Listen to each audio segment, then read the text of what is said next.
Ya, perfecto. Vamos a continuar acá. Vamos entonces bueno, vamos a empezar a configurar acá nuestro archivo .m, que es el archivo que nos va a permitir entonces trabajar con una base de datos. Vamos viendo qué es lo que nos indica acá la documentación oficial de CodeIgniter para trabajar con este archivo. Entonces vamos a ir acá a construir entonces una nueva sección. Bueno, lo primero que nos dice es que si vamos a trabajar con una base de datos, lo primero que hay que hacer, obviamente, es trabajar con esta base de datos, y dependiendo con qué sistema vamos a trabajar. Vamos a trabajar acá directamente con lo que es SQL, perdón, con MySQL directamente, ya que aprovechamos que tenemos instalado Laragon o bien Champ, cualquiera de las dos aplicaciones. Y lo que vamos a hacer entonces va a ser crear una base de datos con la respectiva tabla, en este caso, de las noticias, que eso es lo que vamos a estar trabajando.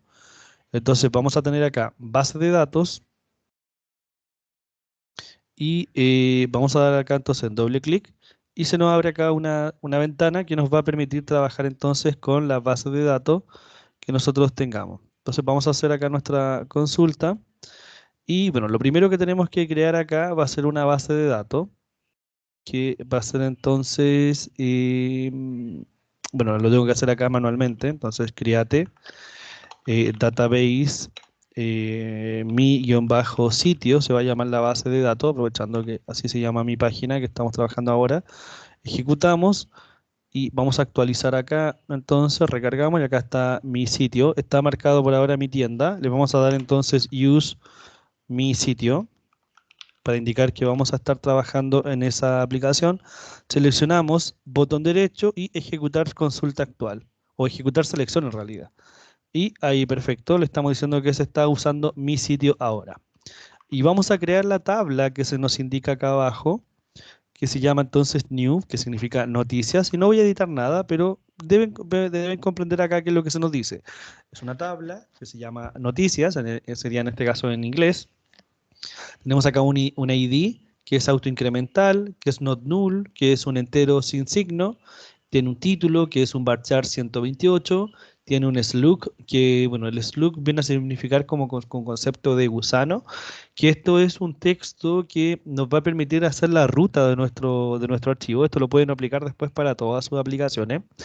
Por ejemplo, cuando uno accede a una noticia, generalmente, no sé, perro se cayó a un pozo, generalmente después ve www, URL del sitio, slash, perro, guión bajo, guión bajo, cayó, guión bajo, pozo. Y esa, por ejemplo, podría ser la ruta que nosotros vamos a tener de acceso a la noticia. Para eso es el slug que tenemos acá. Hay que configurarlo, obviamente, pero se puede guardar. Y tenemos el body, que es un texto que, no tiene, que es not null y que no tiene dimensión, por así decirlo, porque podemos escribir bastante.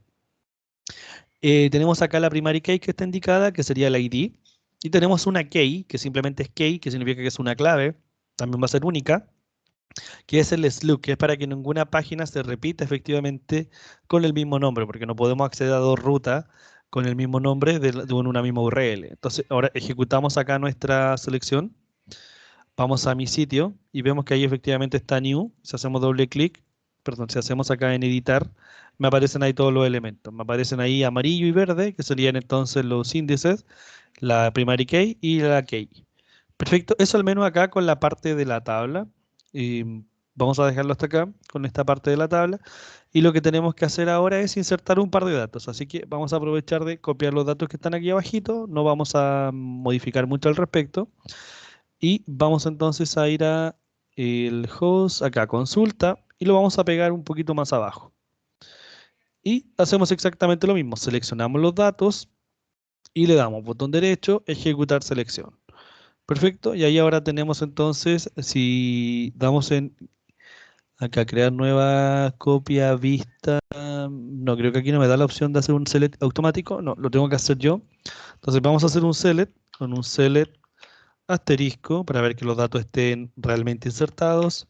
From new, news, me equivoqué. News, perfecto. Vamos a ejecutar acá entonces la instrucción. Ejecutamos la selección y ahí está. El ID 1, 2, 3, no se repite ninguno, los títulos de la noticia. Y acá está el slug. Si se fijan, es el mismo nombre del título, pero con un guión al medio. Entonces aquí el mismo nombre del título, pero con guiones al medio, y eliminando también los apóstrofes y elementos que no se pueden poner en una URL. De hecho, existe una función especial que vamos a ver un poquito más adelante, que creo que está... ¿dónde está? Creo que está por aquí. Creo que más adelante la indica acá CodeIgniter, que es una función que me permite a mí generar lo que son los slug, para que no tenga entonces este dato. Aquí está. Item slug, si no me equivoco, no, no es esa opción. Bueno, tiene que estar un poquito más abajo, después lo vamos a ver, que es una función que me genera entonces como tipo URL los datos, para que así los pueda acceder sin ningún problema. Bueno, una vez que ya tenemos entonces nuestra tabla, nuestra base de datos creada, con nuestros primeros datos, vamos a hacer la configuración del archivo de base de datos .emp, que aquí va a ser, por ejemplo, hostname, localhost, el nombre de la base de datos, que es el que nosotros pusimos, el username root, la password, si es que tenemos o no tenemos password, y el driver que va a ser MySQL, en este caso Lite, que sería la versión que estamos utilizando. Entonces vamos acá, y acá ya tenemos entonces varias configuraciones que ya vienen por defecto. De hecho, aquí está base de datos, hostname, el nombre de la base de datos, y esto lo tenemos que cambiar. Acá no se llama entonces MySQL, perdón, MSI4, se llama mi sistema. Yo no tengo password, así que lo dejo vacío. Y el motor, en este caso el driver, es MySQL. Eso al menos, el concepto del prefijo no es necesario activarlo. Si queremos lo podemos dejar comentado sin ningún problema. Y listo. Con esto ya entonces tendríamos nuestro sitio conectado, por así decirlo, con una base de datos. Esto ya estaría empezando a consumir la base de datos. Veamos si es que, no sé, no recuerdo si es que había una opción donde nos indique que se estaba consumiendo. Creo que solamente se consume cuando nos conectamos determinadamente a algún lugar. A ver, historial, eventos, rutas, file, view. No, creo que aquí no nos va a indicar si es que estamos o no accediendo a algún elemento de la base de datos, hasta que efectivamente tengamos algún consumo en algún controlador, en algún elemento. En caso de que nos muestre, lo va a hacer un poquito más adelante. Así que vamos a detener por ahora que hicimos la configuración básica de nuestro archivo emp y la base de datos acá, y vamos a continuar entonces. Vamos a cerrar esto, que aquí ya no lo vamos a tocar, en realidad lo vamos a ver cuando ingresemos o posteriormente cuando se estén cargando los datos. Así que vamos a cerrar acá y continuamos. Bueno, aquí me pregunta si quiero guardar este SQL para no perderlo. Lo pueden guardar si ustedes quieren, yo no lo voy a guardar, pero si lo desean, lo pueden hacer. Y detengo ahora unos minutos y continuamos.